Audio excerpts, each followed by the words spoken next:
Olá, meninos e meninas.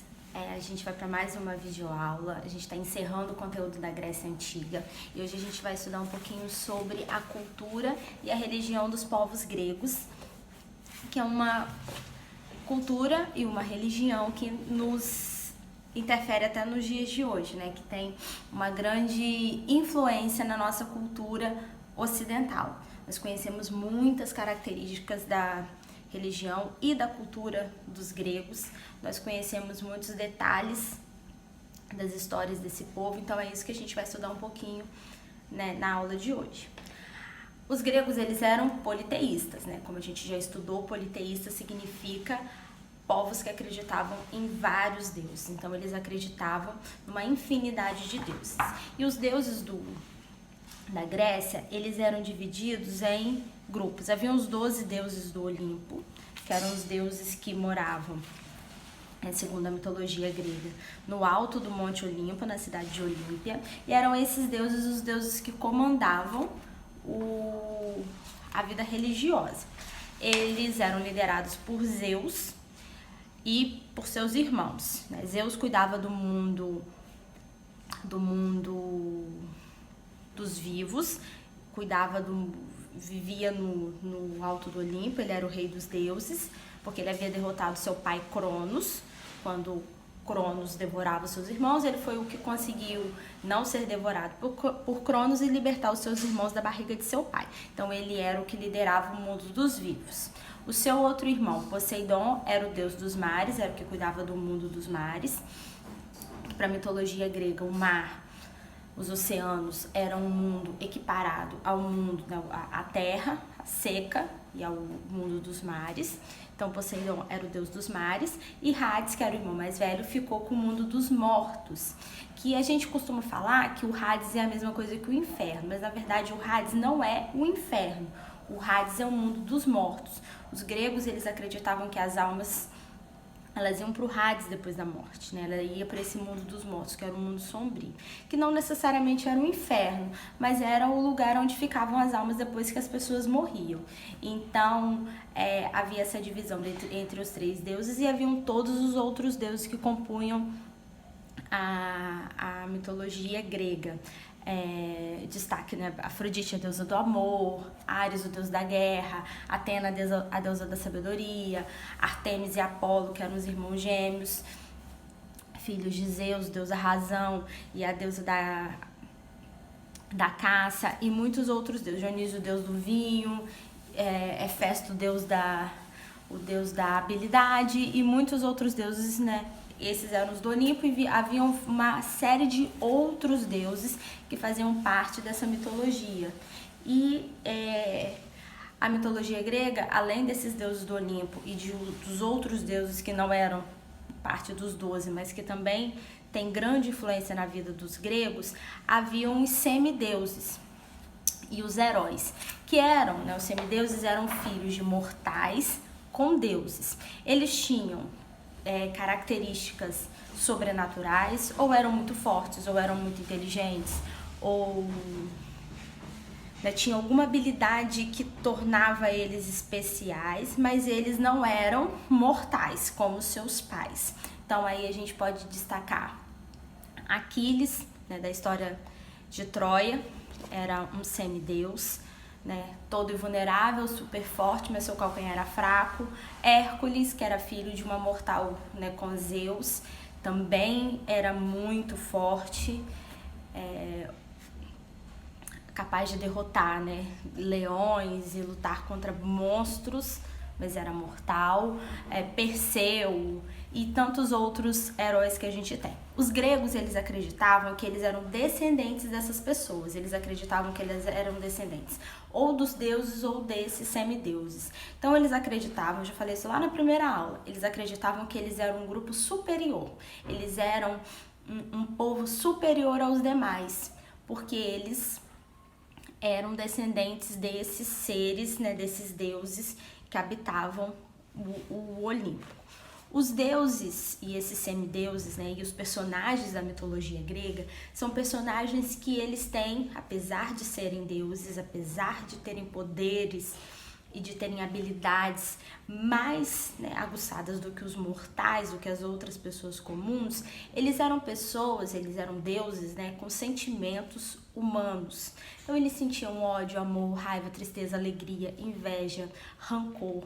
Eles sentiam tristeza, eles influenciavam a vida dos gregos. E os gregos acreditavam piamente que tudo que acontecia na vida deles era de alguma maneira influenciado por esses deuses. Então eles procuravam fazer ao máximo coisas para agradar os seus deuses. A gente costuma falar que a religião grega era uma religião cívica, porque cada cidade tinha um deus específico, que era um deus que eles adoravam, que eles acreditavam toda a sua devoção. A gente estudou Esparta e Atenas e nós vimos que cada uma dessas cidades tinha um deus específico que eles cultuavam. Então havia uns templos destinados a esses deuses, os cultos, as sacerdotisas e os sacerdotes que cuidavam desse templo, as oferendas, tudo isso fazia parte desse projeto, né, dessa organização religiosa dos gregos. A cultura grega, gente, ela se espalhou muito pelo mundo por conta de Alexandre o Grande, né, Alexandre da Macedônia, ou Alexandre Magno, que conquistou, né, depois que o seu pai morreu, ele vai assumir o trono, né, da Macedônia, que dominava toda a Grécia, e ele vai espalhar a cultura da Grécia por todo o Oriente. Ele vai levar a cultura da Grécia por todo o mundo conhecido, por todo o império dele. E Alexandre vai construir um dos maiores impérios da antiguidade. Ele tinha territórios na África, ele tinha territórios na Ásia, as terras dele até o extremo oriente, até a ponta do continente asiático. Então ele tinha muitas terras. E ele vai levar essa cultura grega, ele vai espalhar essa cultura grega por todos esses locais, fundando cidades, construindo monumentos e levando essas características da cultura grega, que é o que a gente chama de helenismo, porque essa cultura grega que ele vai levar vai se misturar com a cultura local, né, dos povos que ali viviam, e vai gerar essa nova cultura que é a cultura do helenismo. E, de uma certa maneira, a religião, os costumes, a mitologia, as lendas, as histórias, esse culto da beleza, esse culto da perfeição que os gregos tinham vai se espalhar pelo mundo antigo. E à medida que esses povos, né, mesmo depois da Grécia ter, né, do Império Macedônico ter chegado ao fim, da cultura grega, né, das cidades gregas terem sido invadidas, terem sido conquistadas por outros povos, esses povos vão manter essa tradição da cultura grega. Então a gente vai ter os romanos continuando essa cultura grega.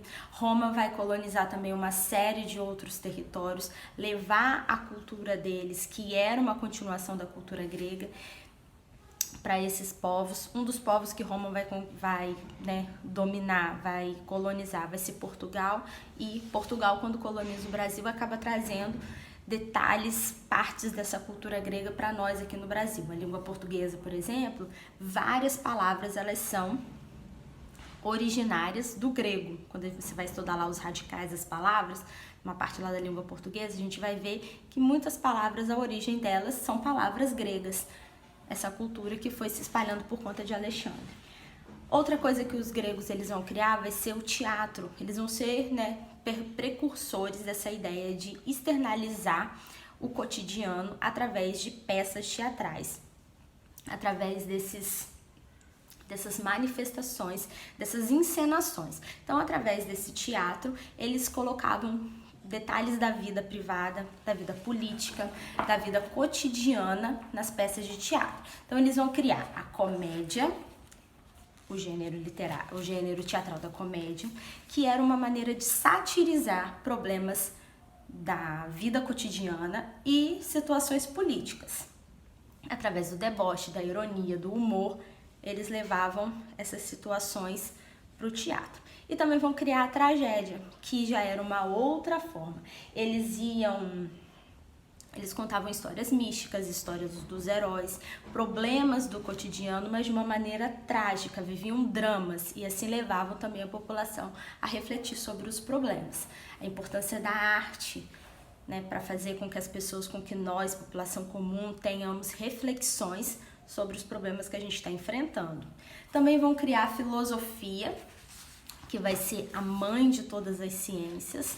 A filosofia, ela é considerada, né, a palavra filosofia significa amor à sabedoria, e ela vai ser considerada a mãe de todas as ciências, porque ela vai ser a primeira vez que as pessoas vão começar a pensar nos problemas do cotidiano, nas situações do cotidiano, não através da religião, não colocando uma relação com os deuses ou uma causa dos deuses, mas eles vão começar a pensar através da razão. Então, todos os eventos, tudo que acontecia na vida dos gregos, a filosofia ela vai questionar. Nada estava ali como algo pressuposto e concreto, mas todos os eventos, todos os acontecimentos, todas as coisas do mundo, elas vão passar a ser questionadas pela razão, pelo uso da razão. E aí nós vamos ter uma série de filósofos, mas 3 vão se destacar, que são influência até hoje na filosofia moderna.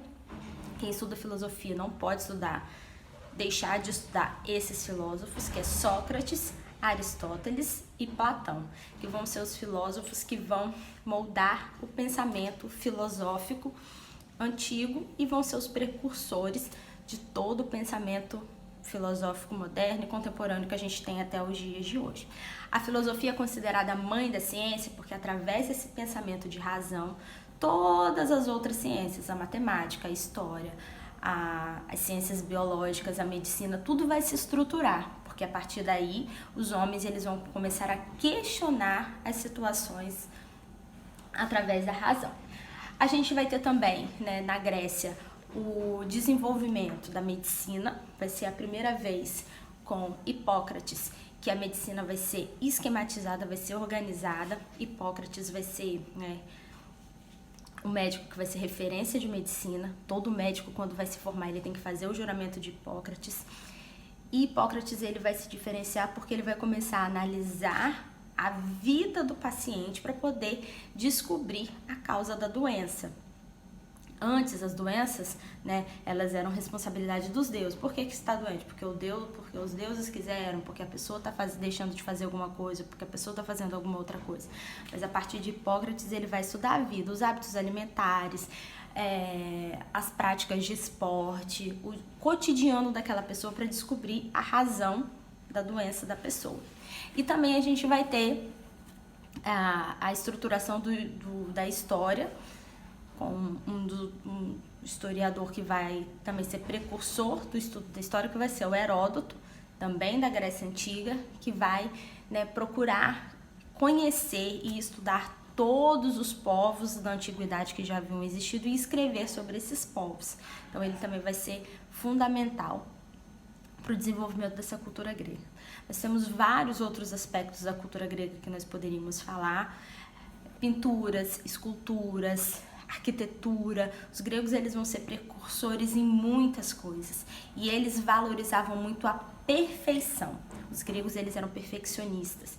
Suas esculturas, suas obras de arte, seus deuses, tudo era perfeito. Tudo eles procuravam demonstrar a perfeição, a estética e a beleza. Tanto que quando você vai elogiar uma pessoa, você diz que aquela pessoa se parece a um deus ou uma deusa grega, porque era sinônimo de beleza. Então a Grécia, ela tem toda esse contexto, né, de estética, de beleza, de valorização daquilo que era belo.